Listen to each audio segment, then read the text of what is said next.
Hello hi மக்களே, welcome back to our channel. எப்படி இருக்கீங்க எல்லாரும்? நாங்கள் இன்னைக்கு வந்துட்டு ஒரு சூப்பரான இடத்துக்கு போகிறோம், அதாவது Muttam beach. So first time தான் போகிறோம். அதுக்காக நாங்கள் இன்னைக்கு வந்து மத்தியானம் சாப்பாடு நான் ரெடி பண்ணுறேன் ஃப்ரெண்ட்ஸ். இது வந்து வாழை இலையில பொதிச்சோறுன்னு சொல்லுவாங்க. ஸோ இதுதான் இன்னைக்கு இப்போ பேக் பண்ணி எடுத்துக்கணும்.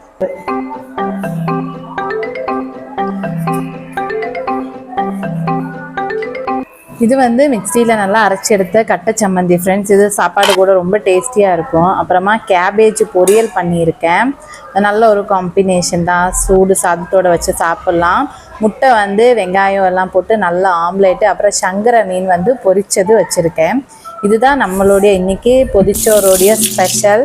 சூப்பராக இருக்குது, பார்த்தாலே திங்கணும்னு தோணுது. இப்போ இதை வந்து மடித்து அப்படியே வாழை இலையில பொதிஞ்சு எடுத்துக்கலாம். மத்தியானம் இது சாப்பிட்றதுக்காக ஓப்பன் பண்ணும்போது செம்ம டேஸ்டியாக இருக்கும் அது. ஓகே, கொஞ்சம் இங்கே ஈரம். நம்ம வந்து இப்போ முட்டம் பீச்சுக்கு வந்துட்டோம். இங்கே பின்னாடி தெரியுது பாருங்க, இதுதான் பீச். சூப்பராக இருக்கும். ஒரு